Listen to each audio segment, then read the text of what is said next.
T'as pas un petit poulet de Brest là? Ah oui, on a fait fixer. Ah ouais. On va le mettre. On a dit. Ah, il faut combien de temps pour le poulet de Brest? 50 minutes. Ah non, non, on va prendre signature alors. Hein? Je crois que mon rôle, c'est pas de faire de la politique, parce que quand les politiciens s'occupent de restaurants, on voit le désastre que ça fait. Ouais. Bien ficelé comme il faut. Finalement, la vie est triste sans notre métier. Donc je pense qu'on est quand même important. Et ce qui est triste, c'est de tout d'un coup de dire ouais, on va fermer les restaurants, mais on va et puis maintenant on va les rouvrir, mais on va rouvrir peut-être que les terrasses. C'est une aberration totale, je veux dire. Ou alors on va les fermer à 9h ou peut-être à 10h. Mais qu'on nous demande conseil. Pour moi, c'est on ouvre ou on n'ouvre pas. C'est pas plus compliqué que ça. On ne peut pas nous dire, ben voilà, maintenant on va rouvrir la terrasse, mais vous aurez droit de midi à 2h l'après-midi, ou alors vous pouvez ouvrir que jusqu'à 9h le soir, qui est complètement aberrant, parce que nous, ces quelques heures le soir, finalement, elles sont importantes.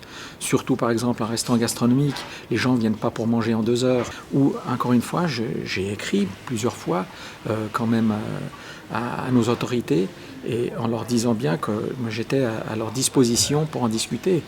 Mais voilà, j'ai pas eu forcément de nouvelles par rapport à ça.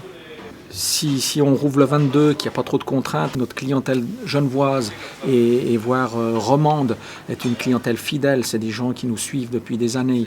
Donc j'ai pas la crainte de la première fermeture en me disant oulala, est-ce que les gens vont revenir? Mais il faut penser que cette crise, elle va appauvrir quand même passablement de gens dans notre domaine, ça c'est certain, mais il y a aussi d'autres domaines où les gens ont aussi, on parle de la restauration, mais on parle du spectacle, où les gens ont tout perdu.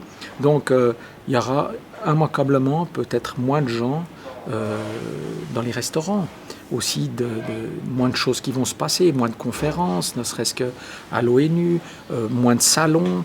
Donc tout ça, finalement, va peut-être diluer la clientèle et on aura peut-être moins de monde. Alors c'est clair que quand ça va rouvrir, il va y avoir cet effet un peu où tout le monde va vouloir sortir, mais sur la longueur, est-ce que ça va tenir ? Et puis c'est un petit peu ça, l'avenir, c'est de se dire, est-ce que les gens n'auront pas pris peut-être une habitude sur ce télétravail?